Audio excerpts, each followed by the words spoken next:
In 1397, Giovanni di Medici de' Medici opened a small bank in Florence. Within 3 generations, his family didn't just dominate banking. They installed 4 popes, married into every royal family in Europe, financed kings and emperors, and effectively owned the city of Florence for over 200 years. They weren't just wealthy. Wealth can be lost.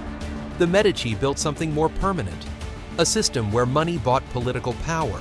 Political power protected wealth, and the cycle reinforced itself across generations. They turned banking from a trade into statecraft. Other families had money. The Medici had popes in their pocket, kings in their debt, and the entire Catholic Church running on their credit. They didn't conquer territories with armies. They conquered with ledgers, loans, and leverage. And the system they pioneered, where financial institutions buy political influence to protect their interests, is the foundation of every modern lobbying apparatus, every too-big-to-fail bank, every revolving door between government and finance.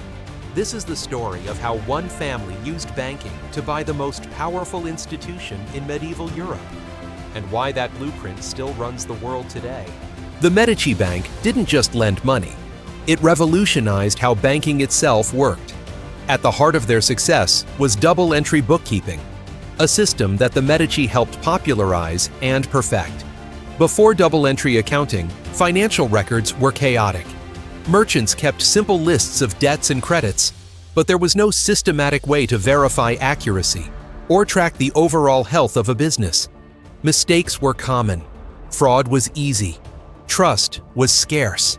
Double-entry bookkeeping changed everything. Every transaction was recorded twice, once as a debit in one account, once as a credit in another. Assets had to equal liabilities plus equity. The system was self-checking. If the books didn't balance, you knew there was an error or theft. This sounds technical, but the implications were revolutionary. With accurate books, the Medici could manage operations across multiple cities simultaneously. They could track which branches were profitable and which weren't. They could identify fraud before it destroyed the business. And most importantly, they could prove to clients and partners that their finances were sound. Trust is everything in banking. The Medici used double-entry bookkeeping to manufacture trust at scale. Clients knew the books were accurate because the system forced them to be. Investors knew their money was being tracked properly. Regulators, when they bothered to look, found records that appeared legitimate. But here's the trick. Accurate bookkeeping doesn't mean honest bookkeeping. The Medici could record every transaction perfectly while still hiding the nature of those transactions. They could show balanced books while concealing who they were lending to and on what terms. The system created an illusion of transparency while enabling sophisticated deception. And that deception was necessary because much of what the Medici did was technically illegal under church law. The Catholic Church officially banned usury, the charging of interest on loans. This wasn't just a suggestion. It was canon law, backed by threats of excommunication. Lenders who charged interest were considered sinners, damned to hell alongside murderers and thieves. This created a problem for medieval bankers. How do you make money lending money if you can't charge interest? The Medici solution was disguised interest. They created complex instruments that looked like anything but loans. A common method was the bill of exchange. Here's how it worked. A merchant in Florence wanted to buy goods in London. The Medici would give him a bill of exchange, essentially a promise to pay in London pounds at a future date. The merchant would receive slightly less than the market exchange rate. When the bill matured, the difference between the exchange rates looked like currency fluctuation, not interest. But it was interest, carefully hidden in the conversion. Another method was partnership agreements. Instead of lending directly, the Medici would become partners in ventures, sharing profits and losses. Except the agreements were structured so the Medici always took a guaranteed return, regardless of actual profits, while the partner bore the losses. It was a loan with interest disguised as equity investment. These techniques required sophisticated accounting to track, and double-entry bookkeeping made them possible. The Medici could show one set of figures to church inspectors and another internally. They could demonstrate that they weren't charging interest while absolutely charging interest. The church knew what was happening. But the church also needed bankers. Popes had to move money across Europe. Bishops needed to finance cathedral construction. The entire Catholic administration required credit. So a convenient fiction emerged. As long as interest wasn't called interest, everyone could pretend the rules weren't being broken. The Medici became experts at this game. They charged interest without admitting it. They grew wealthy while appearing to follow church law. And this expertise made them indispensable to the one institution that could destroy them, the papacy itself. The Medici strategy wasn't just to lend money to the church, it was to become the church. In 1410, the Medici Bank became the official banker to the papacy. They managed papal finances, collected taxes from across Christendom, and controlled the flow of money to Rome. This gave them access to enormous wealth and, more importantly, enormous leverage. Popes came and went, but the Medici Bank remained. New pontiffs inherited financial systems already controlled by the Medici. They depended on Medici loans to run the church. They relied on Medici networks to collect revenues from distant dioceses. Breaking with the Medici would mean financial chaos. But the Medici wanted more than influence. They wanted the papacy itself. In 1513, Giovanni de' Medici became Pope Leo X. He was only 37 years old, the second son of Lorenzo de' Medici, never expected to inherit family leadership, but groomed for the church since childhood. His election wasn't entirely bought, but Medici money certainly helped. Cardinals who had received Medici loans voted for him. Allies who depended on Medici credit supported him. Leo X's papacy was a disaster for the church, but a triumph for the Medici. He spent lavishly on art, architecture, and wars. He sold indulgences so aggressively that it triggered Martin Luther's Protestant Reformation. He drove the papacy deep into debt, and who held that debt? The Medici Bank. When Leo died, another Medici, Giulio, became Pope Clement VII in 1523. Then another, Giovanni Angelo, became Pope Pius IV in 1559. And finally, Alessandro became Pope Leo I in 1605. Though he died after only 27 days. 4 Medici popes across 92 years. That wasn't coincidence. It was the result of a century-long strategy to place family members in church positions, build networks of cardinals who owed the Medici money or favors, and leverage financial control into spiritual authority. And here's the genius. Once you control the church, you can rewrite the rules that constrained you. Medici popes were remarkably tolerant of the banking practices that earlier popes had condemned. Usury laws were interpreted loosely. Medici financial dealings with the church were rarely scrutinized. The family had bought not just influence, but immunity. But owning popes wasn't enough. The Medici wanted secular power too, and they achieved it through the same method, lending to rulers, until the rulers became dependent. The Medici Bank had branches across Europe: London, Geneva, Lyon, Bruges, Venice, Rome, Naples. Each branch lent to local monarchs, nobles, and merchants. These weren't small loans. They were vast sums that financed wars, marriages, and state operations. The English crown borrowed from the Medici to fund wars with France. The French crown borrowed to fight England. German princes borrowed to contest the Holy Roman Empire. The Medici lent to everyone, ensuring that no matter who won, the Medici collected. But some rulers defaulted. England's King Edward IV refused to repay over 100,000 florins in the 1460s, nearly bankrupting the Medici Bank. This taught the family a crucial lesson. Lending to kings is risky unless you become the king. So the Medici shifted strategies in Florence itself. Instead of just financing the government, they became the government. Through marriages, patronage, and strategic use of wealth, they maneuvered into control of Florence's political institutions. Officially, Florence was a republic.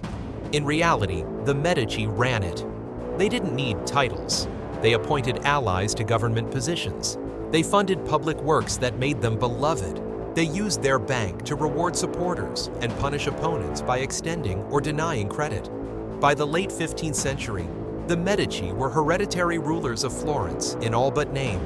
When they were briefly expelled in 1494, they returned in 1512 backed by papal armies, because by then they had a pope in the family. Eventually, they stopped pretending.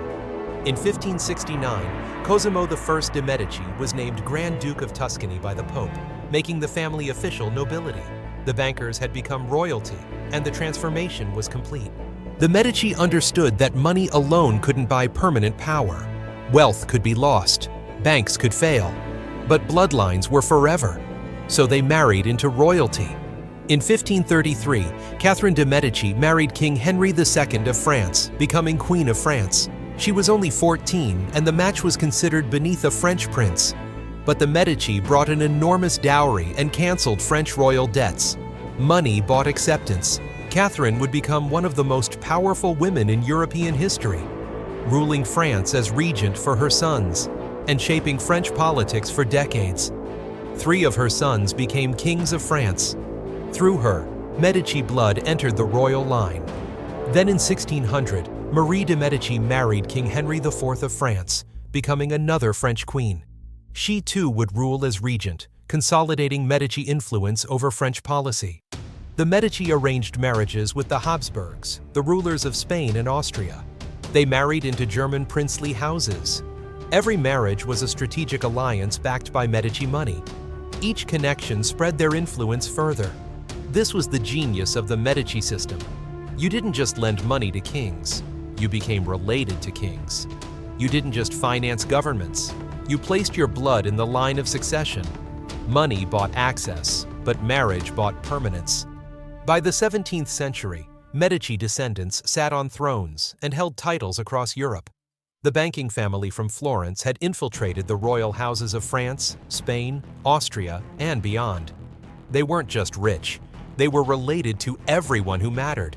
And this strategy, using wealth to buy marriages and social position, remains the playbook for every billionaire family today. The names change, the methods grow more sophisticated, but the pattern is identical. The Medici Bank reached its peak in the late 15th century under Lorenzo the Magnificent, but by the 1490s, cracks were showing. The bank had overextended itself. Too many loans to unreliable borrowers, too much political spending to maintain influence, too little attention to basic banking operations. Lorenzo was more interested in art and politics than accounting. He funded Michelangelo, Leonardo da Vinci, and Botticelli. He turned Florence into the cultural capital of Europe. But he neglected the business that funded it all. When Lorenzo died in 1492, the bank was already in decline. Branches in London and Bruges had failed. Loans to monarchs went unpaid. The French invasion of Italy in 1494 disrupted trade.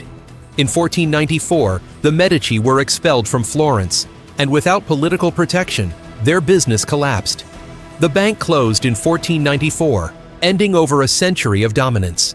The Medici family survived. They still had popes and would return to power in Florence, but their banking empire was finished. What killed the bank wasn't competition or external attack. It was the same thing that destroys every financial institution that confuses power with permanence. They believed their political connections made them invincible. They stopped managing risk because they thought influence was insurance. They were wrong. The bank that had bought popes, financed kings, and shaped European politics for a century disappeared within a generation. But the system they created survived. The Medici Bank is gone, but walk through any modern capital and you'll see their descendants everywhere. Not literal descendants, though some Medici blood still flows through European aristocracy. The descendants are institutional. Banks that buy political influence, corporations that finance campaigns, financial institutions that employ former regulators and place their executives in government positions. This is lobbying, and it follows the Medici playbook exactly. You don't just ask government for favorable treatment. You make government dependent on you. You fund campaigns. You hire politicians' families. You offer lucrative jobs to regulators after they leave office. You become so intertwined with government that it can't function without you. Modern banks don't install popes, but they place treasury secretaries.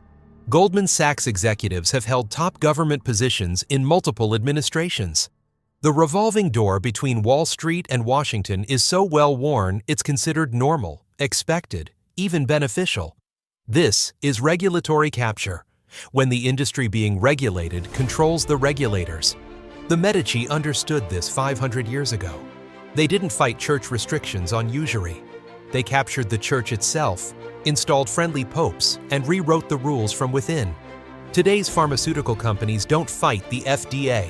They hire former FDA officials and fund the studies the FDA relies on. Defense contractors don't fight Pentagon procurement. They employ former generals and locate factories in key congressional districts. Energy companies, tech giants, financial institutions, they all follow the same strategy. Embed yourself so deeply in government that you become indistinguishable from it. Make yourself too important to regulate, too connected to prosecute, too big to fail. The Medici proved it works. For over a century, they operated an illegal lending business by controlling the institution that made the laws. Modern corporations have simply scaled the model. When the Medici Bank finally collapsed, who paid the price? The depositors who lost their savings. The merchants who had relied on Medici credit and suddenly had none. The workers in Florence whose employers went bankrupt. The citizens of Florence who had built their economy around Medici dominance and were left scrambling when the family was expelled. Who profited? The Medici family themselves. Even after the bank failed, they remained wealthy. Their political connections, their papal positions, their marriages into royalty, all of that survived. The bank was just one tool. When it broke, they still had others. And that's the pattern. When financial institutions fail, ordinary people suffer. When banks collapsed in 2008, homeowners lost houses, workers lost jobs, retirees lost savings. But bank executives? Many kept their bonuses. Shareholders got bailed out. The institutions themselves grew larger. The Medici pioneered this model. Privatize the gains, socialize the losses. When the bank profited, the family kept the money. When it failed, Florence paid the cost. Modern banking operates identically, and the political connections the Medici built lasted far longer than their bank. That's the real lesson. Financial power is temporary, but political power, once purchased, compounds. You buy influence. Influence brings laws that protect you. Those laws enable more profit, and the cycle reinforces itself. The Medici understood that money isn't the end goal. It's the tool to buy what really matters: control. The Medici started as bankers. They used double-entry bookkeeping to create trust, disguised interest to bypass church law, and became indispensable to papal finances. Then they installed their own family members as popes, rewriting the rules from within. They lent to kings and princes, making governments dependent on their credit. They married into royalty, spreading their bloodline across Europe. They took control of Florence, turning a republic into a de facto Medici state. And when the bank failed, the family survived.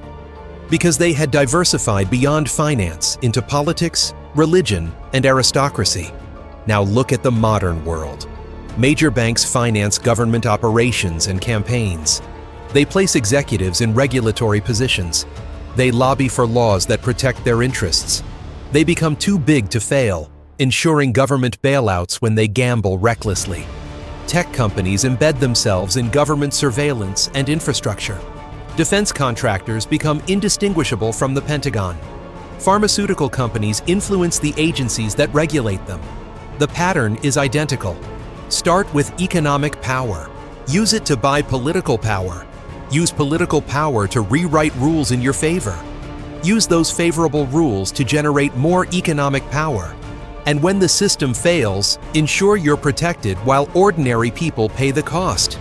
The Medici invented this cycle 600 years ago. Modern corporations have simply perfected it.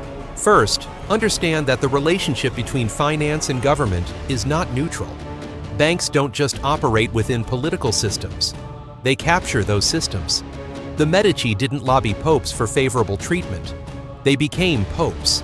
Modern finance doesn't just influence regulation. It writes regulation through captured regulators and lobbyists. Second, recognize that too big to fail is deliberate strategy, not accidental outcome. The Medici made themselves indispensable to the church and to Florence. When they failed, the system couldn't afford to let them collapse completely. Modern banks engineer the same dependency. They become so large and interconnected that government has no choice but to protect them. This isn't capitalism. It's captured government serving financial interests. Third, never assume that wealth and political power are separate. The Medici proved they're not.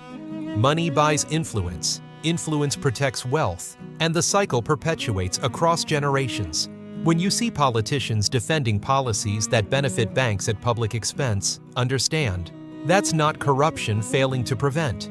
That's the system working exactly as designed, the Medici system, still running after 600 years. In 1397, the Medici were bankers. By 1513, they were popes. By 1533, they were queens of France. By 1569, they were dukes. They didn't conquer with armies. They conquered with ledgers, loans, and leverage. They proved that the greatest power doesn't come from the throne. It comes from the bank that finances the throne. And they built a system where money buys political power protects money, and ordinary people pay for both. The Medici Bank failed in 1494, but the system it created never died. It just changed names. Today it's called lobbying, regulatory capture, the revolving door between government and industry. It's banks that write financial regulations. It's corporations that fund campaigns.